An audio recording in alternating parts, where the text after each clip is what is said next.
in the jungle. Wow. Based on both of the drafts, Philippines with a bit of both. The Land of Dawn for Team Philippines versus Indonesia on the opening match of day number 2. We're going to dive straight into the Land of Dawn, ladies and gentlemen, for Indonesia versus Philippines. Wow, honestly, the early game is going to be so important here because at any moment, right, any one of these teams, they can actually get an advantage, and if they do, both Indonesia and Philippines are notorious for taking that kind of lead and actually using it as efficiently as possible and punishing every single mistake. And if they do that, they can set the tone for the mid to late game all the way since as early as the 2nd or 3rd minute. You can see in the start here, both teams wanting to go for just a normal start, not really going for anything too aggressive early on. They both just want to clear their camps, get to a point where they can finally actually deal out some damage to burst and obviously use those power spikes well. Here, Arashi, with the pathing of both of the junglers, it does feel like they want to play towards the side laners a little bit early as well. We've also seen many times that Del Rosario on the utility junglers really likes to go and clear that gold lane to help the Beatrix out. Well, the early game, it's going to be so much pressure, so many things for the roamers to do, right? Because in the early game, it's always about how the roamers can facilitate. Will they move towards the gold lane? Will they move towards the mid lane? You know, once you get one of your laners ahead, that will allow you to use that lane as the basis to make plays happen. Well, here it is, objective secure for Team Philippines. And now they're going to look, again, just to play it calmly, play it efficiently. And that's exactly what they need to do. They do not need to go for anything too aggressive here when they have the lead. For the Indonesians, they need to make sure that they abuse that Cult Altar as much as possible. They do have the Black Dragon form as well, so those objective takes are going to be very much in their favor, only if they're able to actually get an advantage and actually capitalize on the fact that they have a bit more crowd control and they have a lot more utility that they can actually abuse to force the Philippines into a tough spot. But of course, if they do go too aggressively, there is a Lapu Lapu, there is a Valentina, so a lot of counter-engage potential from the side of the Philippines. Well, here it is, another engage coming in, and that's going to be Dreams taken really low. First blood over to Philippines as they're looking for more. That's the IMU doing work, stealing away to the Divine Judgment and picking up another for Imam in the mid lane. That is what you have to be aware of, man. If you don't want to deal with the engage, you can engage on the engager, and that is exactly what the Philippines have done. They take out Dreams, and they hunt for stragglers afterwards. They have the tempo in the game right now, and if you look at the side lanes, that is where the action will start building up. Because with pressure in all the lanes from the Philippines, they're going to try and cut into the jungle and cut off members of Indonesia from their own backup. I just really like how Soriano is taking this lane, is approaching this lane, this matchup, right? Up against the Melissa, he knows exactly that he is going to lose out if he goes for these trades, if he goes for these 1v1 duels. So what he does is he swaps over to the Bennett just to clear out the waves, rotates over to help this team, and simultaneously gets even more gold because they're trying their best to actually funnel as much towards Soriano. And if Soriano gets a bit more items, he can very easily start poking down members from the side of the Indonesians because there's only one real tanky frontline member in Psychots, and if he is too low for a fight, it's going to be very difficult for the Indonesians to try and contest any kind of objective. Well, ladies and gentlemen, here, Villa Luna in the gold lane. They're looking for some plays here up in the gold lane. The gold lane for sure has been the target for a lot of plays, but here we go, they burst passion. Soriano picking up a kill, and now Dreams is going to be very, very low. Gets out just barely here, but you can already see the cut coming in from Del Rosario over the top side. There's going to be flickers over under the tier 2. Dreams not using flicker just yet. Very wise to save that flicker, as he did have a bit of backup.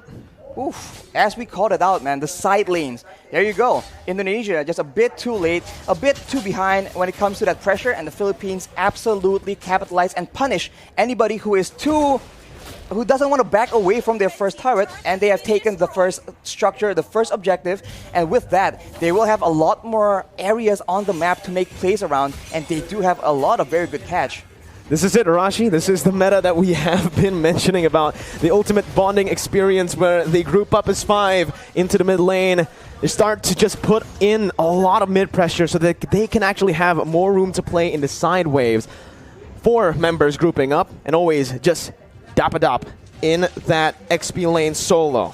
Villa Luna right now, though, has completed that Radiant Armor. That item reduces damage when it comes to multiple instances of damage. So against a Faramis, against a Kaja or the Gusion, it's going to be very good. But look at that. Big potential over to Del Rosario. When he comes in, using so much damage with Appraiser's Wrath, taking back a whole lot of HP and outplaying the situation, turning it completely around.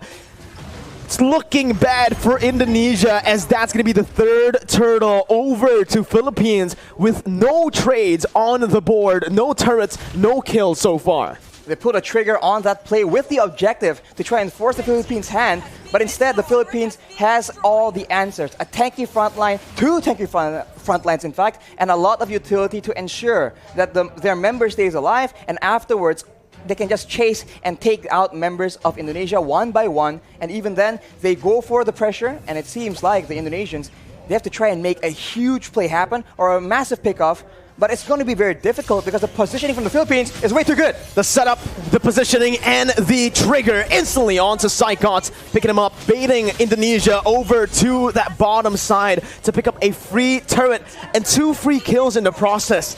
It does feel like so far in this game, the Philippines are a step, maybe even 2 steps ahead of Team Indonesia, as Dream's going to get knocked up. Imam looking for that follow-up, just to zone Indonesia away from the tier 2 as they look to start sieging down on every single turret. The damage difference right now from both teams is just so difficult to deal with.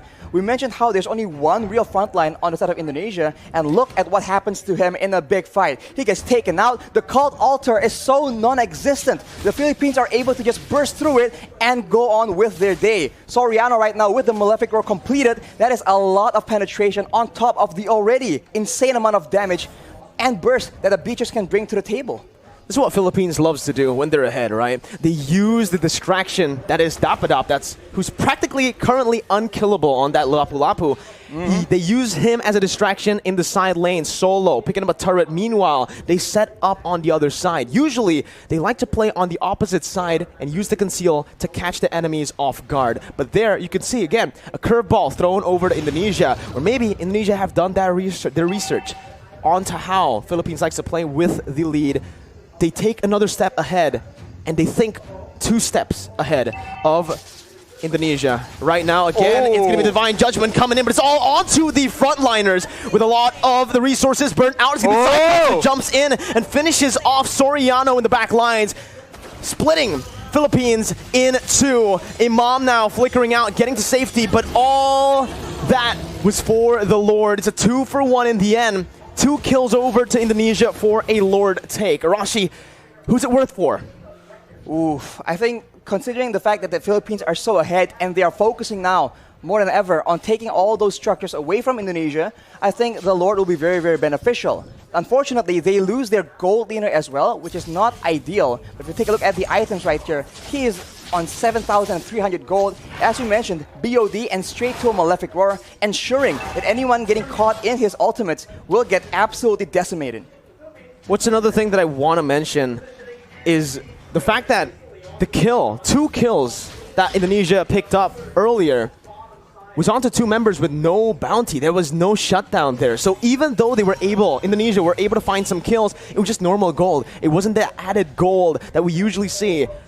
And they get the Lord for that. So if it was a shutdown, I would actually say that Indonesia definitely came out on top in terms of value. But here, Taz might actually be caught, forced to use that ultimate defensively to get out. And everyone is from the Philippines is available because the death timers are very, very short, and they're going for a siege here where Indonesia don't have a lot of tools to try and counter the poke damage. Slowly but surely, the Philippines is chipping away at the structures and at the EHP bars of the Indonesian players. It's a good defense by Indonesia. They're able to minimize their losses here, only losing that tier 2 in the mid lane for now. but Brands is going to be zoned away from that mid lane. Philippines looking for that, but look at Psychots with the Petrify. He's able to find 2 on the flanks. Psychots absolutely massive as his engage has started a war that Indonesia can finally win here in this game. 3-for-0 trade as Indonesia look to climb, to crawl themselves back in this game. Blink and you'll miss it. An engage that gave way for Indonesia to take 3 kills for a trade of none. And along with that, Taz is able to secure the purple buff from the side of the Philippines as well. So now they have a momentum. They have recovered a bit of that gold difference. Only 2K right now, but the Philippines, they are still in the lead, and they are no stranger to these late game situations. Dreams opening up the map just a bit. Going to be chunked down by Del Rosario, but he is going to be able to back off without having anything taken away. Honestly, looking at it right now, Rashi, Indonesia, their main win condition, we thought it would be Brands on that Melissa. We thought it was going to be the Gushin on the hands of Taz, but it's actually Psychots, the man that has been doubted so many times by everyone. By the public. I mean, this man has had a very lackluster season in his last performance. That was a performance in the last season, actually, rather. But here, knowing that Indonesia are relying very, very heavily on a very reliable engage, his Yuzong has been critical, but after 2 engages, will Philippines fall for the same trick twice? Divine Judgment over the Dreams. That's going to be the front liner taken out. That's going to be that. Oh my god, so much damage onto the Lapu. Unfortunately, won't be enough though, and now Indonesia, they're actually backing away, and it will be waiting for the Lord take. And Philippines, they are so good at the Lord dance, going back and forth, waiting for their opponents to make a mistake, and with such a long range basic attack on their Beatrix, they can do better. That's what they were waiting for. The Black Dragon form now baited out. Psychots with a Petrify onto Soriano, who's forced to flicker out, but Psychots jumps in. 1v4, soaking in all the damage and sustaining back up. Top it up, gonna be taken down by Brands. And that's another kill over to Indonesia, who were able to play with the death timers of Dreams really well. With them now respawning, they've taken back the lead if they actually can secure the Lord, which they should be able to. Free Lord over to Indonesia. They're not stopping just yet though. Concealed play from Indonesia. They back off. Back off for now, as the orange buff will be contested as well. So the Philippines are now on the back foot. And if you look at the composition, in a way, right, in the big team fights, there's a lot more DPS and utility available in the hands of the Indonesians.